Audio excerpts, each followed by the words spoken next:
Civil ज्ञान में स्वागत है। दोस्तों, जैसा कि आप सभी जानते हैं कि एसएससी जेईई मेंस की प्रिपरेशन हम लोग अपने इस चैनल पे कर रहे हैं। डेली एक क्वेश्चन रात को 10 बजे हम लोग करने वाले हैं। तो उम्मीद करता हूँ आप सभी लोग कल वाली क्लास देखे होंगे। अगर आपने नहीं देखी है तो इंट्रोडक्शन क्लास थी। सॉइल मैकेनिक्स के अंदर हमको क्या पढ़ना है, कितना पढ़ना है और कितने सिलेबस से टॉपिक को कवर करना है, तो वो सारी चीज़ें हमने वहाँ पे डिस्कस की थी। तो अगर आपने उस क्लास को अभी तक नहीं देखी तो पहली क्लास ज़रूर देखिएगा, क्योंकि उसमें हमने इंट्रोडक्शन में बताया है कि सॉइल मैकेनिक्स में किस किस टॉपिक से क्वेश्चन आपके आते हैं आपके मेंस के अंदर। तो आज का हमारा जो टॉपिक है वो बोरोपिट का और आपका इम्बैकमेंट का टॉपिक है, क्योंकि यहाँ से क्वेश्चन आपके बने हैं। तो मैंने सोचा इस वाले टॉपिक को डिस्कस कर लेते हैं। चलो वीडियो को स्टार्ट करते हैं बिना कुछ देरी के। सबसे पहले हम बात करेंगे कि अच्छा यहाँ से जो क्वेश्चन बनेगा वो किस तरीके से बनेगा।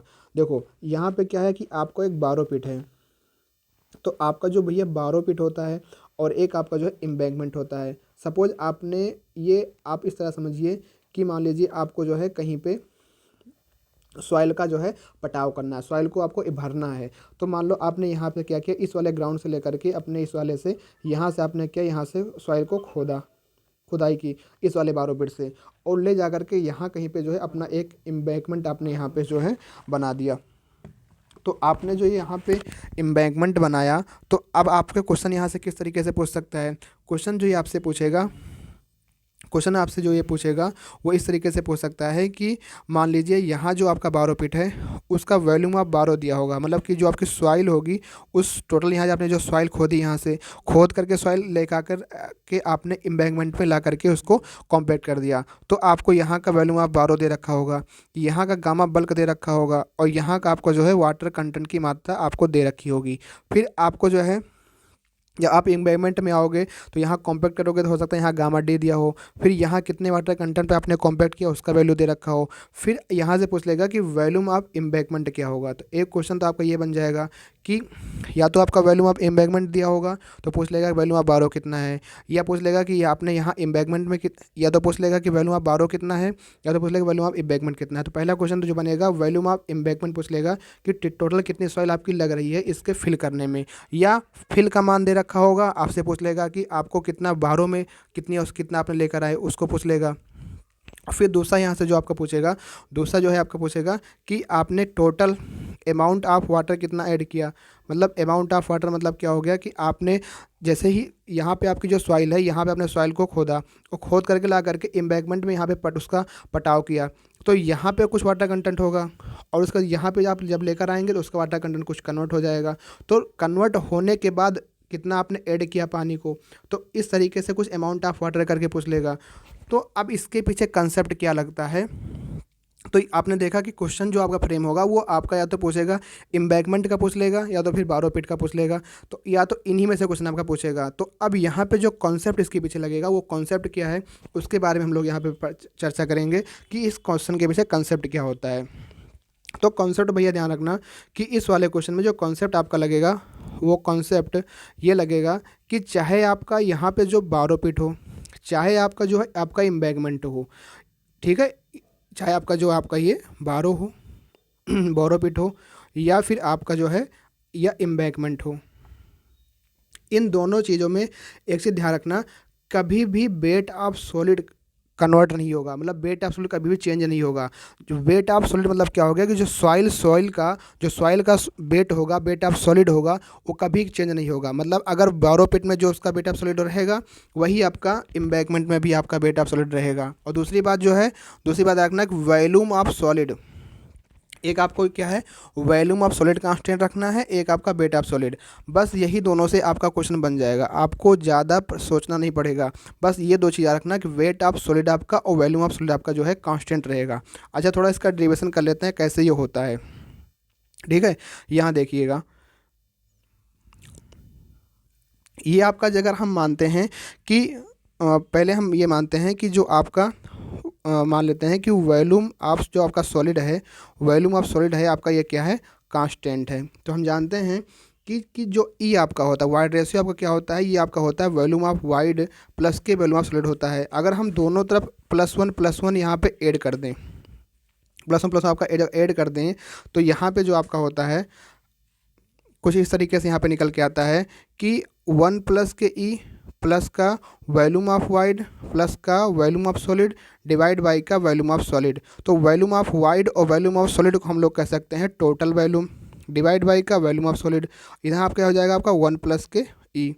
फिर अगर आगे बढ़ें तो इसको हम लोग कह सकते हैं कि वॉल्यूम ऑफ सॉलिड आपका जो हो जाएगा टोटल वॉल्यूम प्लस के 1 प्लस ई के ई। अगर हमने यहाँ पे बोरोड लिया तो यहाँ पे वॉल्यूम ऑफ ई आप बोरो लेंगे, तो एक तो ये निकल के आता है वॉल्यूम ऑफ बोरोपिट से। सेम ऐसे ही अगर हम लोग एम्बैगमेंट के लिए देखेंगे तो एम्बैगमेंट के लिए क्या होता है, ई इक्वल टू आपका वॉल्यूम ऑफ वाइड अपान के वॉल्यूम ऑफ सॉलिड, दोनों तरफ 1 ऐड कर दोगे तो यहाँ से जो निकल के आएगा वो भी, अगर एम्बैगमेंट के लिए अगर आप देखोगे तो यहाँ से जो निकल के आएगा वॉल्यूम ऑफ सॉलिड जो निकल के आएगा volume of embankment divide by 1 plus के वाइड रेशियो ऑफ एम्बैगमेंट, ये आपका निकल के आएगा। तो इस तरीके से जो है अगर वॉल्यूम ऑफ सॉलिड दोनों जगह कांस्टेंट रहेगा, क्योंकि आपको पता है कि सॉलिड में कोई परिवर्तन नहीं होता है, बस जो परिवर्तन होता है वाइड में परिवर्तन होता है। तो आप यहाँ से देख सकते हैं कि अगर वॉल्यूम ऑफ सॉलिड दोनों जगह कांस्टेंट रहा तो अगर इन दोनों को मिलाएंगे तो एक इक्वेशन हम लोग लिख सकते हैं, वो क्या होगी कि आपकी वॉल्यूम ऑफ बारो 1 प्लस के void ratio of borrow is equal to volume of embankment upon 1 plus के वाइड रेशियो ऑफ एम्बैंकमेंट। तो आप देख सकते हैं कि किस तरीके से जो है आपने वॉल्यूम ऑफ बारो को लिखा divide by 1 plus void ratio of borrow is equal to volume of embankment और 1 प्लस के वाइड रेशियो ऑफ एम्बैंकमेंट। तो ये जो कॉन्सेप्ट निकल के आता है, ठीक है, आपने ऑब्जेक्टिव में खेला होगा ये कॉन्सेप्ट। ऑब्जेक्टिव जब आप लोग करते हैं तो वहाँ पे आपने देखा होगा कि आपको बोरोपिट का वॉल्यूम दिया रहता था और उसका वाइड रेशियो दिया रहता था। तो आप क्या करते थे, उस दोनों की वजह से जो है दूसरे का बारो का या तो फिर एम्बैगमेंट का आप क्या करते निकाल लेते थे। तो बस इस कॉन्सेप्ट में आपको यही ध्यान रखना है कि जो आपका जो वॉल्यूम ऑफ सॉलिड होगा और आपका जो वाटर वेट ऑफ सॉलिड होगा वो दोनों क्या होगा, कांस्टेंट आपका रहता है, ठीक है। और वॉल्यूम ऑफ सॉलिड आपका कांस्टेंट रहता है, आप तो जानते हो। तो यहाँ से जो क्वेश्चन बनेगा यही पूछ लेगा, या तो एम्बैगमेंट का पूछ लेगा या तो फिर आपका पूछ लेगा कि कितना पानी आपका ऐड हुआ।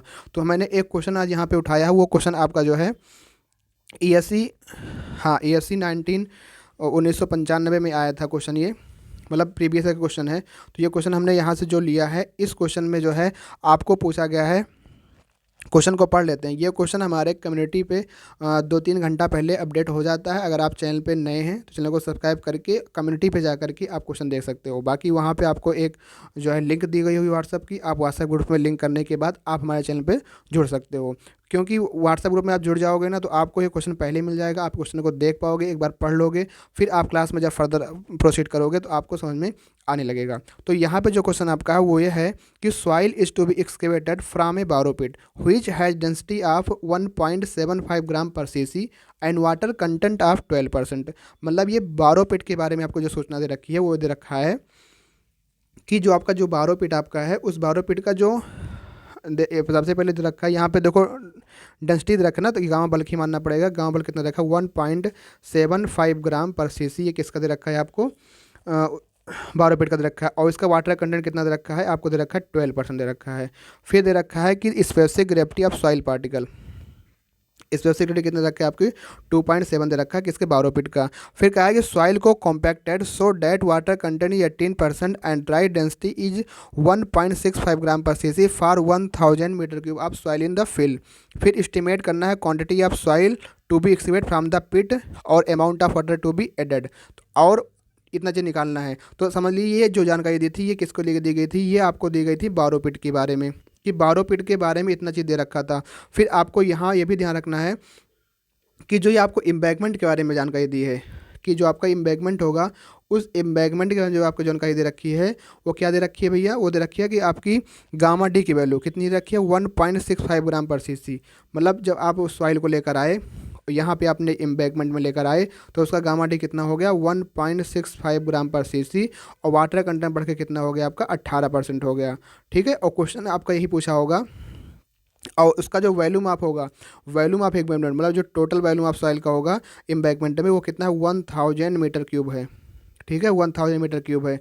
और पूछा क्या है, पूछा यही है आपका पहला क्वेश्चन आपका यही पूछा है कि क्वांटिटी ऑफ सॉइल, क्या पूछा है, क्वांटिटी ऑफ सॉइल पूछा है, quantity of soil to be excavate from the pit in metre cube, मतलब कितना पिट से, मतलब 12 पिट से जो आपका पिट है यहाँ से कितनी सॉइल को खोदा गया, मतलब वॉल्यूम ऑफ 12 पूछा है। तो आपको बस कंसेप्ट आपको पता ही है किस तरीके से लगाना है, लेकिन यहाँ पे हमको वाइड रेशियो नहीं पता। अगर वाइड रेशियो पता हो डायरेक्ट हम लोग लगा देते, लेकिन यहाँ पे वाइड रेशियो नहीं पता है। तो सबसे पहले हम क्वेश्चन को कैसे प्रोसीड करेंगे, चलो देखते हैं, आगे बढ़ते हैं,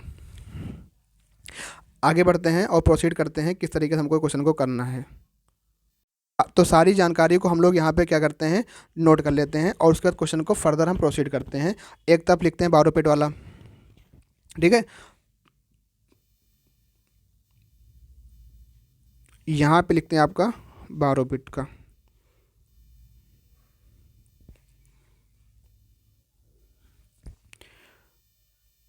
ये आपका जो है 12 पिट के बारे में है, ठीक है। यहाँ पे गामा बी कितना रखा है, गामा बी आपका दे रखा है 1.75 ग्राम पर सीसी दे रखा है गामा बी का मान। वाटर कंटेंट आपका दे रखा है आपको 12% दे रखा है। और फिर आपको जो स्पेसिफिक ग्रेविटी जीएस दे रखी है वो आपको दे रखी है 2.7 दे रखी है। और आपको जो है यहाँ पे टोटल वैल्यू ऑफ बारोपिट का आपका निकालना है, ठीक। और इस तरफ लिख लेते हैं आपका इम्बैगमेंट का, क्या लिखेंगे, इम्बैगमेंट का, ठीक है। यहाँ पे जो गामा डी का मान कितना रखा है आपको, गामा डी रखा है 1.65 ग्राम पर सीसी। उसके बाद वाटर कंटेंट कितना रखा है आपको 18% दे रखा है, ठीक। फिर टोटल वैल्यू कितना दे रखा है यहाँ पे इम्बैगमेंट का 1000 मीटर क्यूब आपको दे रखा है, ठीक। इतनी जानकारी आपको दे रखी है। तो क्वेश्चन को कैसे प्रोसीड करेंगे, सोचो ज़रा, दिमाग लगाओ। क्या यहाँ पे वाइड रेशियो दे रखा है, अगर वाइड रेशियो दे रखा होता तो हम लोग वॉल्यूम ऑफ सॉलिड पे जाते, पर आपने अगर वाइड रेशियो नहीं दे रखा है तो हम लोग गामा डी से क्या निकाल सकते हैं, गामा डी से। तो हम लोग चलो करते हैं पहले क्वेश्चन को, तो बताते हैं आपको कैसे करना है इसको। तो ये जो इम्बैगमेंट वाला चीज़ है, इसी इम्बैगमेंट वाले से हम लोग शुरू करते हैं। क्यों, क्योंकि इम्बैगमेंट में हमको जो है सॉल्यूशन बनाते हैं, इम्बैगमेंट में हमको गामा डी रखा है और गामा डी से हम लोग एक चीज़ निकाल सकते हैं, क्या, गामा डी इक्वल टू क्या होता है, वेट ऑफ सॉलिड अपान के टोटल वैल्यू। और टोटल वैल्यू हमको दे रखा है कि इसका इम्बैगमेंट का, और गामा डी की वैल्यू भी दे रखी है। तो यहाँ से वेट ऑफ सॉलिड निकल जाएगा ना, क्योंकि वेट ऑफ सॉलिड चाहे इम्बैगमेंट का हो चाहे आपका बारोपिट का हो, दोनों केस में आपका कांस्टेंट रहने वाला है। तो हम लोग वेट ऑफ सॉलिड को निकाल लेते हैं। तो यहाँ पे गामा डी जो है, और एक चीज़ देखो, ये आपका ग्राम पर सीसी में है ना, तो ग्राम पर सीसी को अगर हम चेंज करेंगे किलोग्राम पर मीटर क्यूब में कितना होगा, तो 1 ग्राम को हो जाता है 10⁻³ और सीसी हो जाएगा 10⁻⁶, और ऊपर जाएगा हो जाएगा ये 10⁻³ किलोग्राम पर मीटर क्यूब। तो यहाँ पे गामा डी को 1.65 मल्टीप्लाई 1000 कर देंगे तो कोई गलती होगी नहीं, कोई गलती नहीं होगी भैया। तो weight of solid divide by volume, जहाँ आपका वॉल्यूम है वहाँ रख दोगे 1000, क्योंकि हम लोग इम्बैगमेंट से कर रहे हैं तो वॉल्यूम ऑफ इम्बैगमेंट हम यहाँ पे लेंगे। तो इस वाले से इक्वेशन से आपका वेट ऑफ सॉलिड आ जाएगा। क्वेश्चन को सॉल्व करो, बताओ कितना वेट ऑफ सॉलिड आ रहा है। कैलसी उठाओ जल्दी से, बताओ कितना होगा। भैया इस क्लास में अगर आप लोग आए हैं ना, तो हम देख तो नहीं रहे हैं आप लोगों को, पर कैलसी और पेन लेके जरूर आइएगा, बिना कैलसी के उद्धार नहीं होने वाला है। कैलकुलेटर बगल रखिएगा और साथ में जो है कैलसी चलाइए, क्योंकि आप वहाँ जब बैठोगे एग्ज़ाम में तो आपको खुद क्वेश्चन करना पड़ेगा, वहाँ आपको कोई करके नहीं देगा, ठीक है। तो कैलसी अभी से चलाना स्टार्ट कीजिए अगर आप मेंस की तैयारी कर रहे हैं तो। 1650 × 10⁻³ kg, तो यहाँ से आता है क्या, वेट ऑफ सॉलिड आपका निकल जाता है। अगर आपने वेट ऑफ सॉलिड निकाल लिया तो समझ लीजिए आपका क्वेश्चन क्या हो गया, सॉल्व हो गया। कैसे भैया, कैसे सॉल्व हो गया, अब आपने वेट ऑफ सॉलिड निकाल लिया, इस वेट ऑफ सॉलिड को ला करके आप चले जाइए कहाँ पे, इम्बैगमेंट के पास में। कहाँ, किस पास जाएंगे, ये जो आपने निकाला है, ये आपने जो निकाला है वेट ऑफ सॉलिड, ये किससे निकाला है, इम्बैगमेंट से निकाला है। यही वेट ऑफ सॉलिड कहाँ पे काम करेगा, बारोपिट में काम करेगा। अब जब बारोपिट में आप आओगे तो यहाँ पे आपको गामा बी दे रखा है, तो गामा बी इक्वल टू होता है आपका क्या, टोटल वेट अपन वॉल्यूम होता है। तो लेकिन हमको चाहिए वेट ऑफ सॉलिड, तो हम इस गामा बी की मदद से क्या हम गामा डी फाइंड आउट कर सकते हैं, बिल्कुल फाइंड आउट कर सकते हैं। क्योंकि गामा डी इक्वल टू आपका क्या होता है, गामा डी इक्वल टू होता है गामा बी डिवाइड बाई के 1 + के W। और जहाँ पे गामा बी की वैल्यू कितनी आपकी है 1.75 ग्राम पर सीसी, और डिवाइड बाई आप कर सकते हो 1 + का 0.12, जो कि बराबर होगा कितना, सॉल्व करके बताओ। 1.75 डिवाइड बाई 1 + 0.12, ये बराबर होगा आपका 1.5625। 1.5625 क्या ग्राम पर सीसी, तो गामा डी आ गया। अब इस गामा डी की मदद से आप एक काम कर सकते हो, क्या आप इस काम कर सकते हो कि गामा डी इक्वल टू होता है आपका, होता है वेट ऑफ सॉलिड पर वॉल्यूम ऑफ इस समय क्या होगा 12 होगा, क्योंकि हम लोग गामा डी किसका यूज कर रहे हैं, बारोपिट का यूज कर रहे हैं। तो जो निकल के आएगा यहाँ पे वैल्यूम ऑफ बारोपिट का निकल के आएगा, तो गामा डी हो जाएगा आपका 1.5625, ये ग्राम पर सीसी में है, और ग्राम पर सीसी को अगर हमको चेंज करना होगा किलोग्राम पर मीटर क्यूब में, तो 1000 से मल्टीप्लाई करना पड़ेगा। अभी आपने ऊपर देखा था मैंने कैसे कन्वर्ट किया था, बराबर वेट ऑफ सॉलिड आपका कितना आया था, तो 1650 गुणे 10⁻³ आ गया था, क्योंकि ये वेट ऑफ सॉलिड जो है आपका हमने एम्बैगमेंट से निकाला है, और वेट ऑफ सॉलिड किसी भी कांस्टेंट रहता है, ये कभी चेंज नहीं होता है। और यहाँ पे क्या हो जाता है आपका वॉल्यूम ऑफ बारो।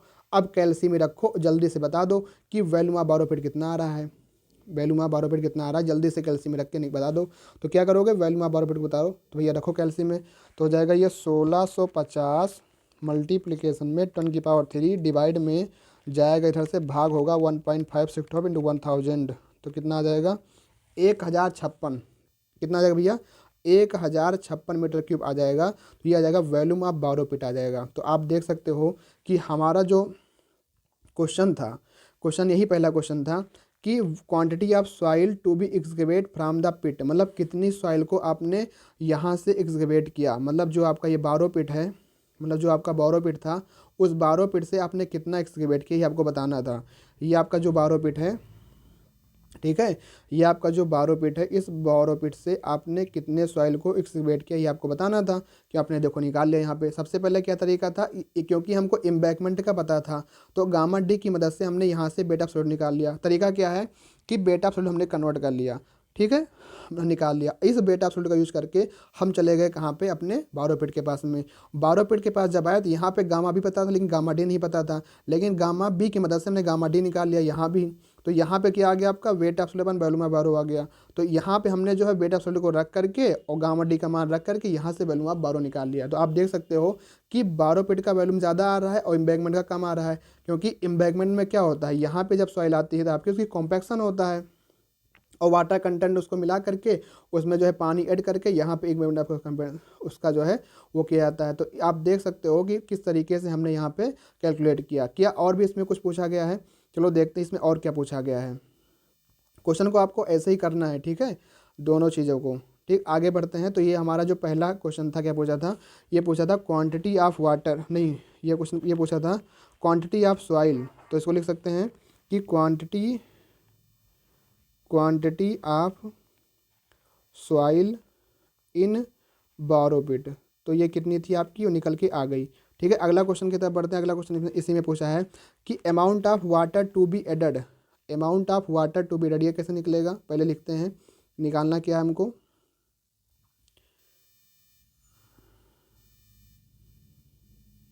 अमाउंट ऑफ वाटर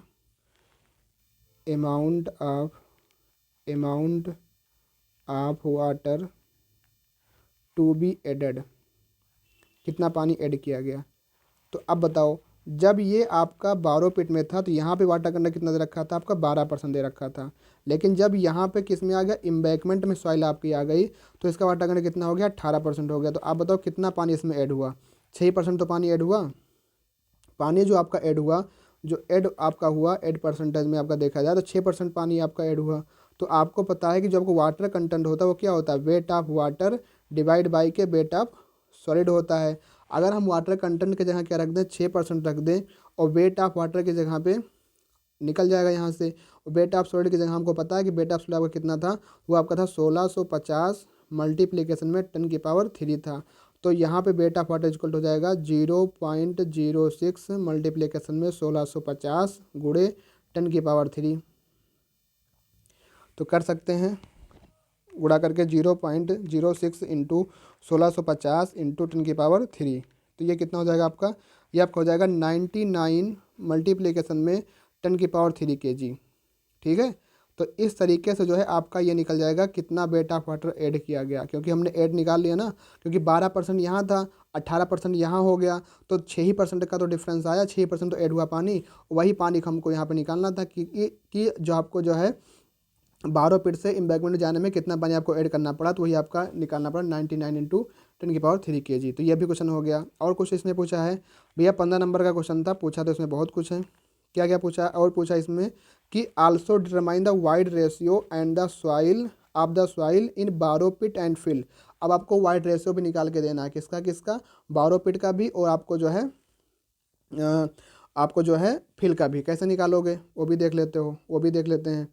तो देखो भैया, तो ये आपको पता है कि जो आपका ये 12 पिट था, इस 12 पिट का जो गामा डी कितना दे रखा है, गामा डी आपको दे रखा था 1 पॉइंट, नहीं गामा बी, इसमें इसका जो है गामा बी दे रखा था, लेकिन आपने जब कैलकुलेट किया था कितना आया था 1.5625 ग्राम पर सीसी आया था।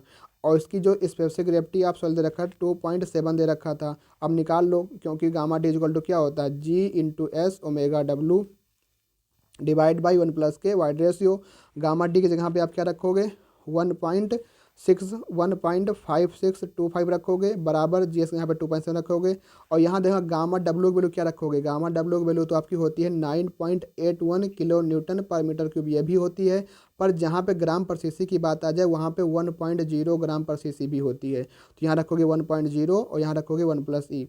और इसको कैल्शियम में डालो, जल्दी से बताओ यहाँ पे कितना आंसर आएगा वाइड रेशियो का मान। हम भी करते हैं 1.5625 अल्फ़ा ई दबा करके ब्रैकेट में 2.7 और 1 के ई, तो कितना शिफ्ट कैल्सी इक्वल कितना आ गया 0.728, 0.728 आपका आ गया वाइड रेशियो। अब हम चलते हैं किसकी तरफ, अब चलते हैं हम एम्बैंकमेंट की तरफ चलते हैं। तो एम्बैंकमेंट का क्या था, तो यहाँ पे आपने देखा था एम्बैंकमेंट में क्या था कि जो आपका एम्बैंकमेंट इसमें ऑलरेडी गामा डी दिया था, तो ठीक है। तो आपने इसको एक नीचे आप करते जाइएगा, इसके नीचे नहीं, लेकिन यहाँ पे हमारे पास समझाने के लिए यहाँ कर दे रहे हैं, क्योंकि यहाँ वैल्यू ले लेते हैं हम, क्योंकि एक आराम से एक तरफ से करिएगा, नहीं है कि जहाँ पे तहाँ कर दिए क्वेश्चन को। यहाँ आप निकाल लेते हैं गामा डी इक्वल टू होता है आपका जी इंटू एस ओमेगा डब्लू 1 के ई। तो यहाँ पे आप देखोगे, तो यहाँ पे आप देखोगे कि आपको पता है गामा डी वैल्यू कितनी है 1.65 है, और जी एस की वैल्यू 2.7 है, ओमेगा डब्ल्यू आपका 1.0 हो जाएगा, यहाँ पे 1 के ई। अब यहाँ से जो है आप निकाल के बताओ कि वाई रेशियो का मान कितना आएगा। ठीक है, तो रखते हैं कैल्शियम में 1.65 शिफ्ट अल्फ़ा इक्वल ब्रैकेट में 2.7 और 1 के ई एक्स रखेंगे, शिफ्ट कैल्सी इक्वल कितना आ गया 0.636। हाँ भाई 0.636 इतना आ गया। तो ये आपने देखा एम्बैंकमेंट का भी हमने निकाल दिया, जो है एम्बैंकमेंट का भी हमने निकाल दिया, और जो है आपका और हमने यहाँ पे जो है 12 फीट का भी निकाल दिया। तो ये कुछ क्वेश्चन इस तरीके से आपका लगा है, आप इसको देख सकते हैं। जहाँ कहीं भी अगर ना समझ में आए तो आप कमेंट बॉक्स में मैसेज करके पूछ सकते हैं हाँ इसमें क्या दिक्कत। बस आपको ये ध्यान रखना है कि वेट ऑफ सॉलिड और वॉल्यूम ऑफ सॉलिड ये दोनों चीज़ आपकी कांस्टेंट रहती है, चाहे आपकी 12 फीट से एम्बैंकमेंट में जाए, चाहे आपके एम्बैंकमेंट से आपके जो 12 फीट में जाए। तो ये पूरा क्वेश्चन आपका कंप्लीट होता है। आप जब इतना करके आओगे तब आपको जो है यहाँ पे 15 में, तब आपको जो है 15 मार्क्स आपको मिलने वाले हैं। ठीक है, तो इस तरीके से आपको क्वेश्चन को करना पड़ेगा। ठीक है, और आप जब भी क्लास करें या कोई भी जब करें भैया, बिना कैल्सी चलाए काम नहीं चलेगा, कैल्सी आपको चलाना ही पड़ेगा। कैल्सी आप यूज करिए और डेली हमारे साथ 10 बजे जुड़िए, और एक क्वेश्चन हम लोग डेली करने वाले हैं। और जो हमारे दोस्त, हमारे भाई, हमारे अजीज़ अपने एसएससी जेईई मेंस की प्रिपरेशन को और अच्छे ढंग से करना चाहते हैं, तो उनके लिए एक बेहद जानकारी है कि आप लोग जो है कि अगर एसएससी जेईई मेंस की प्रिपरेशन में लगे हो और सेल्फ तैयारी कर रहे हो, अगर आपको कोई समस्या आ रही है तो आप 3000 में ये आपका जो बैच है एबर एग्ज़ाम का आप परचेज कर लीजिए। इसके द्वारा आपको यहाँ पे टोटल 10 टेस्ट मिलने वाले, इसमें आपको 5 मिक्स और 5 फुल लेंथ मिलेगा। और आपकी जो क्लासेस यहाँ पे रहने वाले, भी आपके सॉइल मौजूदा हाथ में रनिंग कर रही है, जिसमें इस वीक के अंदर आपकी सॉइल लगभग कंप्लीट हो जाएगी। नेक्स्ट वीक से आपकी 2 क्लासेस यहाँ पे रन अप करेंगी। तो अगर आपने अभी तक नहीं क्लास किया, नहीं अगर परचेज किया, अगर परचेज करना चाहते हैं तो जल्दी से जल्दी इस क्लास से जुड़ जाइए और अपनी तैयारी को एक बेहतर दिशा दे दीजिए। तो मिलते हैं फिर। तो उम्मीद करता हूँ क्लास आपको तो अच्छी लगी ही होगी, और डेली बेसिस पर हम लोग क्लास करने वाले हैं। तो अगर आप चैनल पर नए हैं तो चैनल को सब्सक्राइब जरूर करिएगा। मिलते हैं फिर कल इसी टाइम पे, तब तक के लिए थैंक यू। जय हिंद, जय भारत।